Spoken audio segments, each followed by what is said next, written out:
Welcome to another episode of Monster Monday from the Ready to Die channel.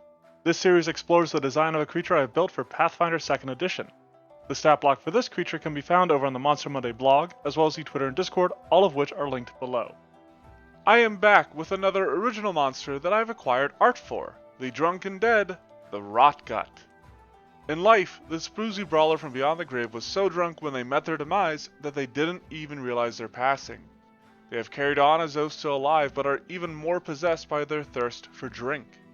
This undead desire drives the Rotgut, and as long as it is fed, it can even be benign. But being denied alcohol turns the Rotgut violent, an inevitable end with its bottomless desire for drink. Despite being a living corpse, this meathead has some whimsy and fun in its design, and between that and my desire to have some lower level creatures in my repertoire, I built it as a level 1 monster. This tipsy tavern terrorizing teetotaler fights like a drunken brawler, using a high strength to swing at enemies with. A lifetime of drinking sees the Rotgut using a moderate constitution, but for similar reasons, it has a low dexterity. Unlike a lot of the creatures I've been building lately, it does have a mind that's been dulled by death and drink, leading to the use of slightly higher mental stats without getting very high.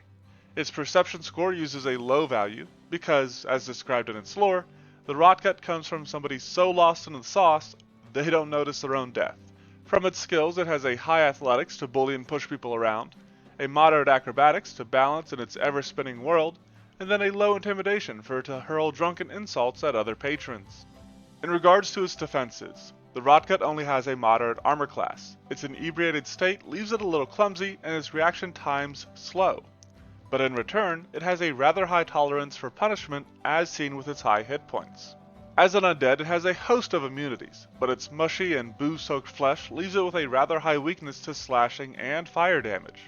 It has a high fortitude save, accounting for the sheer amount of drink it downs, but the same consumption has left it with a low reflex and will, its mobility and mind dulled by draughts. I had some fun with the offensive capabilities of the Rotgut. A wild, wicked, but unwieldy wino, the Rotgut wields wallops with its stumbling smashes, which use a moderate attack bonus and deal extreme damage. This attack is slightly based off of the monk's stumbling stance, a style with roots in drunken boxing, and it uses the backstabber trait to sort of link it. Like a number of drunkards featured in Paizo's APs, the Rotgut can also chuck its tankard, or another that it picks up, at its foes. This uses a moderate attack bonus again, with a moderate damage value since ranged combat isn't really meant to be its thing. As we dive into the design of the Rotgut's abilities, I want to start off by discussing its passives. The first thing that players are likely to notice is its stench, an RO with a moderate DC that leaves enemies sickened, and like many other creatures with a stench, imposes a penalty on saves to recover from that sickened. This represents the overwhelming stink of its booze-soaked flesh, which is its second passive ability. However, this only comes into effect when the Rotgut is reduced to 0 health by fire damage. Something of a death throes effect, it causes the alcohol suffusing the Rotgut's body to ignite, and then explode to deal slightly limited use area damage, since it doesn't get much more limited than this. It uses a high save DC for this effect, and could maybe even use extreme, given just how limited it is, but I didn't want to give it too much. Moving on to the abilities that actually take actions for it to use, Spew is a pretty standard area damage effect, as the begrudgingly bulimic barfly delivers a deluge of drink-drenched digestive juices and flesh. It deals limited use area damage at a high DC, but does have the added effect of inducing sicken on creatures that critically fail their save. Given the other ways that the Rotgut has to inflict sicken, I thought having an option to increase it would be appropriate for this particular ability as well. Then there's Staggering Rush. This is the Rotgut doing its darn best to charge at an enemy, but its steps and motions being so clumsy and confusing that it is difficult to read its movements. The acrobatics check made as part of this is actually trying to stay on its feet. The off guard that it can inflict on a success or better is always handy, but works especially nicely with the backstabber trait on its stumbling smash, even when it doesn't have a partner to flank with. The last part of the Rotgut's kit is its Reeking Wound reaction. This is another way for the Rotgut to inflict the sickened condition with a high DC, or increase sicken for already afflicted creatures.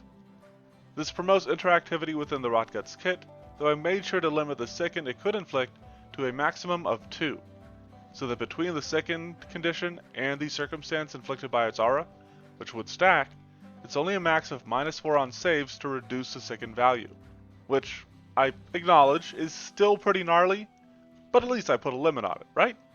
And with that, we have gotten to the bottom of the bottle for the Rotgut.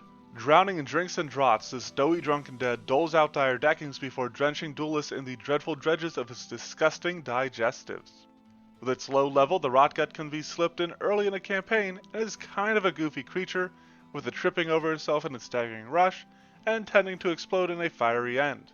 I think my favorite idea is using them for bar brawls, but these can be used more seriously, likely by playing them in a more morose concept, full of rage and horrific hunger at their condition.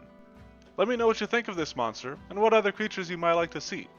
If you would like to see other monsters that I've already done, or even the stat blocks of this monster, head on over to the Monster Monday blog or Twitter, linked below. Thanks for watching, and have a monstrous Monday.